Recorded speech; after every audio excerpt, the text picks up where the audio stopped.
ஃபேக்டோரியல்னால் ஒரு நம்பரோட எல்லா பாசிட்டிவ் இன்டீஜர்ஸையும் மல்டிப்ளை பண்ணால் கிடைக்கிற ப்ராடக்ட். நெகட்டிவ் நம்பருக்கு ஃபேக்டோரியல் கிடையாது. ஃபர்ஸ்ட் உங்களுக்கு என்ன நம்பருக்கு ஃபேக்டோரியல் கண்டுபிடிக்கணும்னு தோணுதோ அந்த நம்பரை நம்பருங்கிற வேரியபிளுக்கு கொடுத்துக்கிறோம். நெக்ஸ்ட்டு ஃபேக்டோரியல் 1ன்னு அசைன் பண்ணிக்கிறேன். அப்போ தான் மல்டிப்ளை பண்ண கரெக்டாக இருக்கும். நெகட்டிவ் நம்பருக்கு ஃபேக்டோரியல் கிடையாது, அதனால என் நம்பர் லெஸ் தென் 0வாக இருக்கான்னு செக் பண்ணிக்கிறேன்.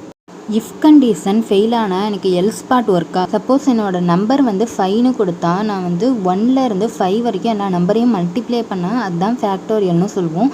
ஸோ ரேஞ்சில் 1லேருந்து அந்த நம்பர் வரைக்கும் கொடுத்துக்கிறேன். இதில் அந்த நம்பரும் நமக்கு தேவை, அதனால நான் நம்பர் +1 கொடுக்குறேன். ஏன்னா ஃபார் லூப்பில் லாஸ்ட் நம்பரை எக்ஸ்க்ளூட் பண்ணிவிடும். ஃபஸ்ட்டு ஃபேக்டோரியலில் 1 இருக்குது, ஐயோட வேல்யூ 1, ரெண்டு இதையும் மல்டிப்ளை பண்ணால் 1 வரும். அது ஃபேக்டோரியலில் அசைன் பண்ணுறோம். நெக்ஸ்ட்டு ஐயோட வேல்யூ 2 ஆகும், ரெண்டு இதையும் மல்டிப்ளை பண்ணால் 2 வரும். அதை ஃபேக்டோரியலில் அசைன் பண்ணுவோம். நெக்ஸ்ட் ஐயோட வேல்யூ 3 ஆகும், ரெண்டு இதை மல்டிப்ளை பண்ணால் 6. இந்த மாதிரி நீங்கள் கொடுக்குற ரேஞ்ச் வரைக்கும் போகும்.